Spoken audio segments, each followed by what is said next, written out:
بسم اللہ الرحمن الرحیم۔ آج کی ویڈیو کے اندر ہم یہ بتائیں گے کہ قرآن کریم 7 حروف پر نازل ہوا، اس کا کیا مطلب ہے۔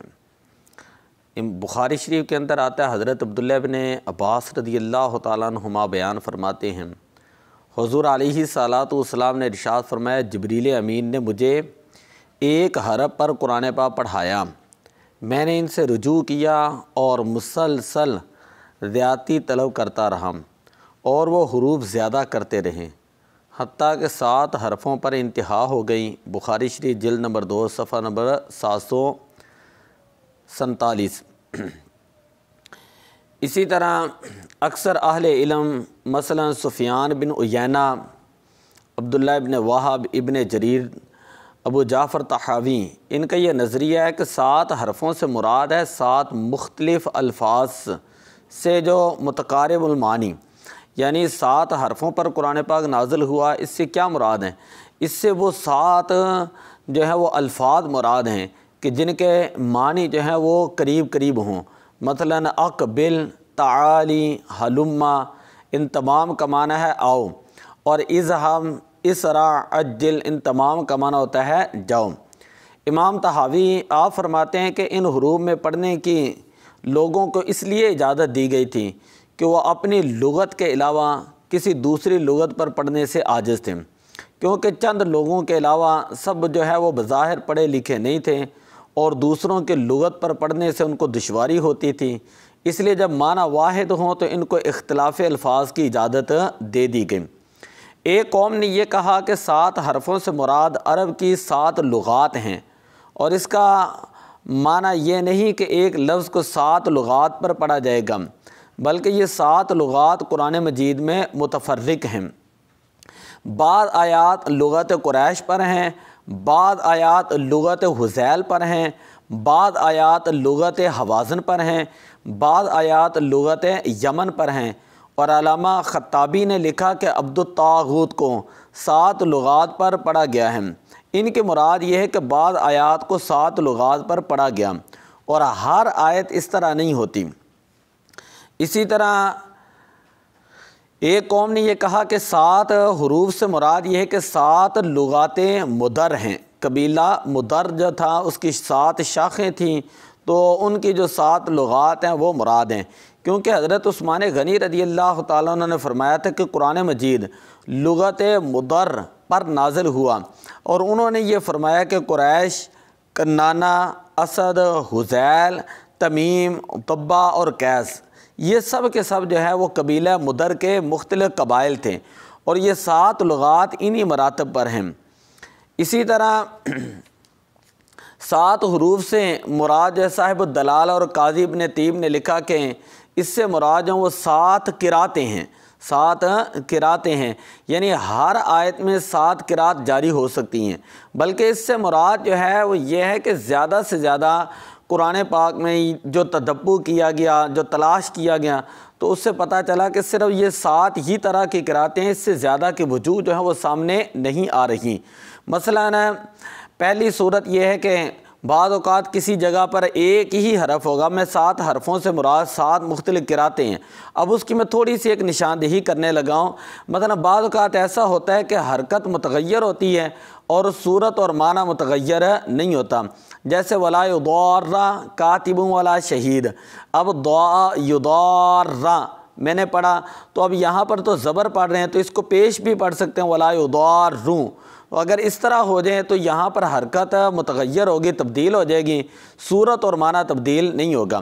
اسی طرح بعض اوقات ہوتا ہے کہ صیغہ ہی تبدیل ہو جائے، جیسے قرآن پاک میں ہے باعد بین اسفارینا، باعد بین اسفارینا، یہ یہاں پر امر ہے تو یہاں پر امر کے بجائے باعد بین اسفارینا ماضی کا صیغہ اگر بیان کر دیا جائے، نقطے کا تغیر ہو۔ مثلا ایک قرات کے اندر آتا ہے ثم ننشزوہا، دوسری قرات کے اندر آتا ہے ثم ننشروہا، یعنی ایک میں نقطہ آتا ہے اور ایک میں نقطے کے بغیر۔ اسی طرح قریب المخرج لفظ کے ساتھ تبدیل کرنے یا نہ کرنے کا فرق ہو۔ مثلا ایک قرات میں یہ ہے طالع مندود، اور دوسری قرات میں ہے طالع مندود، یعنی طالع ہا کے بجائے طالع عین جو ہے وہ پڑھا جائے گا۔ اسی طرح تقدیم و تاخیر کا فرق ہو، مثلا وجاءت سکرۃ الموت بالحق، اور حضرت ابوبکر صدیق رضی اللہ تعالیٰ عنہ امام زین العابدین کی قرات میں وجاءت سکرۃ الحق بالموت ہے، وہاں پر یہ ہے کہ حق کا لفظ پہلے آ گیا، موت کا لفظ جو ہے وہ تاخیر کے ساتھ آ گیا، زیادتی اور کمی کے ساتھ تغیر ہو۔ مثلا قرآن پاک میں واللیل اذا یغشا والنہار اذا تجلی والذکر والانثی، تو یہاں پر یہ ہے کہ یہ کمی کی گئی ہے۔ مشہور قرات کے اندر یہ ہے وما خلق الذکر والانثی، وما خلق الذکر والانثی۔ اسی طرح ایک کلمے کو دوسرے مترادف کلمے کے ساتھ بدل دینا، مطلب مشہور قرات میں ہے کالعہن المنفوش، تو یہاں پر کالعہن المنفوش کے بجائے اگر یہ پڑھا جائے کالصوف المنفوش۔ تو بعد نے یہ کہا کہ 7 حرفوں، یہ تو میں نے یہ بتایا کہ کسی جگہ پر نقطہ تبدیل ہوگا، کسی جگہ پر حرکت تبدیل ہوگی، کسی جگہ پر تقدیم و تاخیر ہوگا، کسی جگہ پر جو ہے وہ کمی زیادتی ہوگی، کہیں ایک لفظ ایک کلمے کی جگہ دوسرا کلمہ جو ہے وہ بدل دیا جائے گا۔ تو اس طرح جو ہے وہ 7 وجوہ جو ہیں وہ ایک کلمے کے اندر بھی ہو سکتی ہیں۔ اسی طرح پورے قرآن پاک میں جو قرات ہوتی ہیں وہ 7 ان کی وجوہ ہی علماء جو ہے وہ کہتے ہیں ہمیں ملی ہیں، 7 سے زیادہ جو وجوہات نہیں ملی، یہ مشہور اور اکثر علماء کا یہ قول ہے۔ اسی طرح ایک قول یہ کہ 7 حرفوں سے مراد قرآن پاک کے 7 معنی ہیں، یعنی امر ہے، نہیں ہے، وعدہ ہے، وعید ہے، اور قصص ہے، مجادلہ ہے، اور امثال ہیں۔ تو اس طرح جو ہے میں نے آپ کو یہ بتایا کہ قرآن کریم 7 حرفوں پر نازل ہو، اس کی کیا تحقیق، اس کی کیا تحقیق اور اس سے کیا مراد ہیں۔ بعد نے یہ 7 قبیلے مراد لیے، جو لغت مدر یعنی قبیلہ مدر جو ہے اس کی 7 شاخیں جو ہے بعد نے مراد لے لی۔ اسی طرح بعد نے جو ہے جو اس کے اندر پوری تحقیق تھے وہ میں نے آپ کے سامنے صورتیں بیان کر دیں۔ سورت کس کو کہتے ہیں؟ یہ جو ہم کہتے ہیں یہ قرآن پاک کی صورتیں ہیں، ٹھیک ہے، سورت کسے کہتے ہیں؟ تو سورت کا لفظ جو ہے سور مدینہ سے ماخوذ ہے کہ پرانے دور کے اندر شہروں کے ارد گرد جو دیوار بنائی جاتی تھی اس دیوار کو جو وہ سور کہا جاتا تھا، اس کو سور مدینہ کہا جاتا تھا۔ تو قرآن پاک کی سورت بھی جو ہے اس کے مضامین کا اس نے احاطہ کیا ہوتا ہے، اس لیے اس کو جو ہے وہ ایک سورت کہا جاتا ہے۔ یا یہ سورت جو ہے وہ بتا رہی ہوتی ہے کہ اتنی جو ہے وہ منزل ہو چکی ہے، اس وجہ سے اس کو سورت کہا جاتا ہے۔ اس بات کے اوپر اجماع ہے کہ قرآن پاک کی 114 صورتیں ہیں، 114 صورتیں ہیں۔ آیت کا لغوی معنی ہوتا ہے علامت، اور اس کی اصطلاحی تعریف یہ ہے کہ قرآن پاک کا ایک ٹکڑا جو ما قبل اور ما بعد سے منقطع ہوں، کہ ایک قول یہ ہے کہ کسی آیت کسی صورت کا ایک حصہ ہوتا ہے، ایک قول یہ ہے کہ آیت ایک کلام کے ما قبل اور ما بعد سے منقطع ہونے کی علامت ہے۔ علامہ زمخشری نے کہا کہ آیت کا علم توقیفی ہے، اس میں قیاس کی کوئی مجال نہیں، یہی وجہ ہے کہ الف لام میم جس صورت میں بھی ہے اس کو ایک آیت شمار کیا گیا ہے، اور الف لام میم صاد کو بھی ایک آیت شمار کیا گیا ہے۔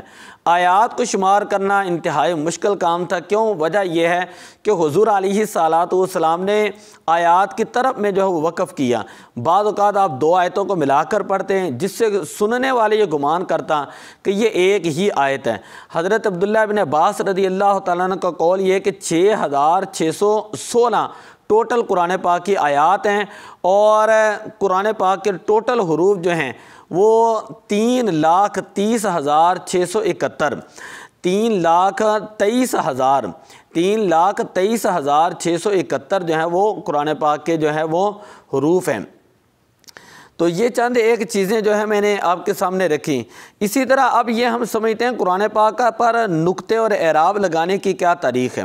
قرآن پاک پر نقطے اور اعراب لگانے کی کیا تاریخ ہے کہ ابتدائی دور کے اندر جب شروع میں قرآن پاک کو لکھا جاتا تو قرآن مجید کے حروف پر نقطے نہیں لگائے جاتے تھے، نہ حرکات نہ سکنات لگائے جاتے تھے، نہ رموز اوقاف ہوتے تھے، کیونکہ اہل عرب اپنی زبان اور محاورہ کی مدد سے نقطوں اور حرکات و سکنات اور اعراب کے بغیر بالکل صحیح قرآن پاک پڑھ لیتے تھے، اور نہ انہیں کسی فکرے کو ملانے یا اس پر وقف کرنے کے لیے رموز اوقاف کی ضرورت تھی۔ وہ اہل زبان تھے اور ان تمام چیزوں سے وہ لوگ بے نیاز تھے۔ حضرت عثمان غنی رضی اللہ تعالیٰ نے جو مصحف شریف تیار کروایا اس کے اندر بھی جو ہے یہ نقطے وغیرہ اعراب وغیرہ موجود نہیں تھے، لیکن پھر جیسے جیسے اسلام پھیلتا گیا غیر عرب لوگ اسلام کے اندر داخل ہوتے گئے، اور جب وہ قرآن پاک پڑھنے لگے تو اب ان کے لیے یہ چیز ضروری تھی کہ پتہ چلے کہ وقف کہاں پر کرنا ہے اور آگے ملا کر کہاں پر پڑھنا ہے اور کس طرح پڑھنا ہے، نقطوں کی کہاں پر ضرورت ہے، حرکات اور سکنات اور اعراب کہاں کہاں پر لگانے ہیں۔ تو اس لیے بعد کے اندر جو ہے اس کے اوپر قرآن پاک پر اعراب لگائے گئے۔ علامہ قرطبی رحمۃ اللہ تعالیٰ علیہ فرماتے ہیں کہ عبد الملک بن مروان نے مصحف شریف کے حروف کو متشکل کرنے اور ان پر نقطہ لگانے کا حکم دیا۔ اس نے اس کام کے لیے حجاج بن یوسف کو شہر واسط میں فارغ کیا۔ اس نے بہت کوشش سے اس کام کو انجام دیا اور اس میں احزاب کا اضافہ کیا۔ اس وقت حجاج عراق کا گورنر تھا۔ اس نے حسن اور یحییٰ بن یعمر کے ذمے یہ کام لگایا۔ اس کے بعد واسط میں ایک کتاب لکھی جس میں قرات کے متعلق مختلف روایت کو جمع کیا گیا۔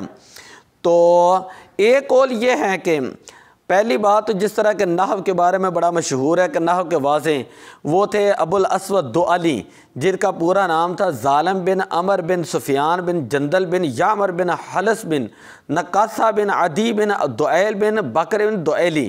یہ وہ شخص تھا جس نے سب سے پہلے علم نحو کو وضع کیا۔ حضرت علی المرتضیٰ رضی اللہ تعالیٰ نے ان کو بتایا تھا کہ کلام کی 3 قسمیں ہوتی ہیں، اسم، فعل اور حرف۔ اسی بنیاد پر تم جو ہے وہ قواعد جو ہے وہ تحریر کرو۔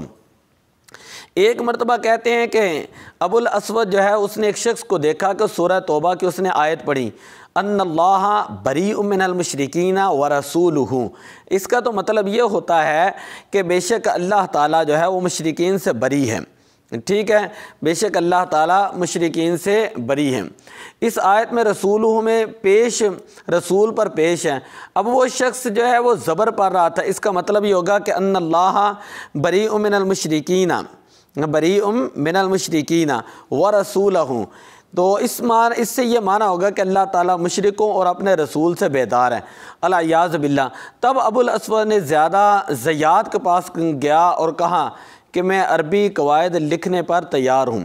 اس وقت ابو الاسود نے زبر کی علامت حرف کے اوپر ایک نقطہ وہ رکھا اور پیش کی علامت حرف کے سامنے ایک نقطہ رکھا اور زیر کی علامت حرف کے نیچے ایک نقطہ رکھا۔ تو یہ 66 سے لے کر جو 68 ہجری کے درمیان جو ہے یہ قرآن پاک کے اوپر جو ہے وہ نقطے لگائے گئے۔ خیر اس نے زبر زیر پیش کی بجائے جو ہے زبر کی جگہ پر حرف کے اوپر نقطہ ایک لگا دیتے ہیں، زیر کی بجائے جو ہے وہ حرف کے نیچے جو ہے ایک نقطہ لگا دیتے ہیں، پیش کی بجائے حرف کے سامنے جو ہے وہ ایک نقطہ جو ہے وہ لگا دیتے ہیں۔ عبد الملک بن مروان نے حجاج بن یوسف کو حکم دیا کہ قرآن پاک پر نقطے لگائے جائیں۔ حجاج نے نصر بن عاصم اللیثی، یحییٰ بن یعمر ادوانی کو اس کام کے لیے مقرر کیا۔ یہ دونوں ابو الاسود دؤلی کے شاگرد تھے، اور ایک قول یہ کہ ابو الاسود نے سب سے پہلے نقطے لگائے۔ تو خیر پھر اس کے بعد جو ہیں جب بہت سارا عرصہ گزر گیا تو اب ابو الاسود جو تھا اس نے جب ایک مرتبہ دیکھا لوگوں کو کہ اس نے قرآن پاک کی آیت مبارکہ جو ہے وہ غلط پڑھی ہے، اب اس نے جو ہے نقطوں کے بجائے جو ہیں حرکات اور اعراب جو ہیں وہ لگائے اور اس کو جو ہے وہ رواج دیا تاکہ نقطے جو ہیں ان کے ساتھ جو ہے کسی قسم کا اشتباہ جو ہے وہ لازم نہ آئے۔ تو اب زبر، زیر، پیش اس طرح کے علامات جو ہیں وہ مقرر کر دی گئیں۔ تو یہاں تک ہم پڑھتے ہیں، آگے ہے قرآن پاک پر رموز اوقاف کی تاریخ، کہ قرآن پاک کے اوپر ہمیں کیسے پتہ چلے گا کہ وقف کہاں پر کرنا ہے، وقف لازم کسے کہتے ہیں، وقف مطلق کسے کہتے ہیں، وقف جائز کسے کہتے ہیں، مرخص بوجہ اور مرخص بضرورہ کسے کہا جاتا ہے، صاد لکھا ہو تو اس کا کیا مطلب ہوتا ہے، طا لکھا ہو اس کا کیا مطلب ہوتا ہے، اسی طرح جیم لکھا ہو تو اس کا کیا مطلب ہوتا ہے۔ تو یہ ساری صورتیں جو میں اگلے سبق کے اندر آپ کو سمجھاؤں گا۔ تو دعا ہے کہ قرآن پاک کو اللہ تعالیٰ ہمیں سمجھنے کی توفیق عطا فرمائے۔ الصلاۃ والسلام علیک یا رسول اللہ وعلی آلک و صحابک یا حبیب اللہ۔